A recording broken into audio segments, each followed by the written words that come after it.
konkrētie ienaidnieki, jo mežā, kad nonāk atkritums, viņš man ir ienaidnieks. Tālu nebija jāmeklē, jā. Riteriņš, es atbildīšu māju. Es pasaku, ka tā stūpini. Jā, tev arī koku paņemt to savu maišu. Es gribu tādu jokam. Trūba. Kas notiks, ja es nometīšu šo papīrīti? Nu, papīru nevajadzētu mest, bet papīrs jau sapos ar laiku. Tas nav tik slikti, bet vienalga neko nedrīkst mest mežā. Cik ilgi pudele sapūst? Apmēram 200 gadus vajag. 200 gadus pudele dzīvo. Daudz ilgāk nekā cilvēks. Liec iekšā. Tas ir akmens. Interesanti, ka stāpus tikai caurumā tādu. Ja stiklu nesalāc, tad kas notiek? Nu jā, no stikla liels ļaunums ir zvērot kājas, sagriezts redz kāds ass. Un ja saules stars spīd viņam virsū, tad var aizdedzināt mežu.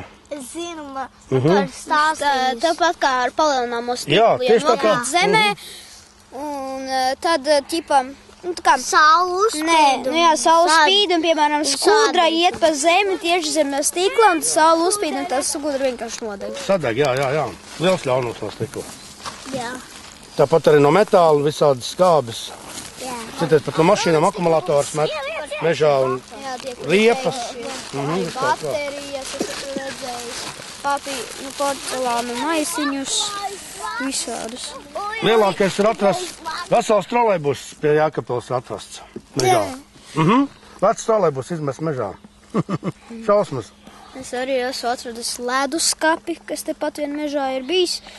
Kaut arī nezinu, kāpēc cilvēki neaizvedu leduskapi, piemēram, kas ir izlietojies un neaizvedu uz pārstrādi. Nu, ir jau speciālās vietas, kur visās pilsētās, ja tu brauc pagājušajā gadā, visām pilsētām, visur ir pilnīgi bezmaksas apskrituma savākšanas punkti, kur var šķirot metālu pie metāliem, papīru pie papīriem, plasmas visā pārstrādāt. Latvijā ir 10 rūpnīcas, kur plasmas pārstrādā. Salaspilī, Jelgavā, Rīgā 4.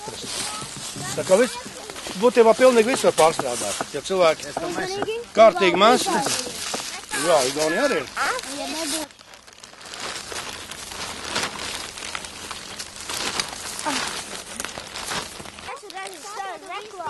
Vēl pudeli, jā. Man ir pilna kaudze, nav paldies vispār. Paturēt to maisu.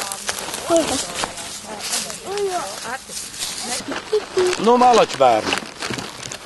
Ļoti labi. Latvijas valsts meži brīdina. Nemēslo mežā. Pār cūku pārvērstīsies.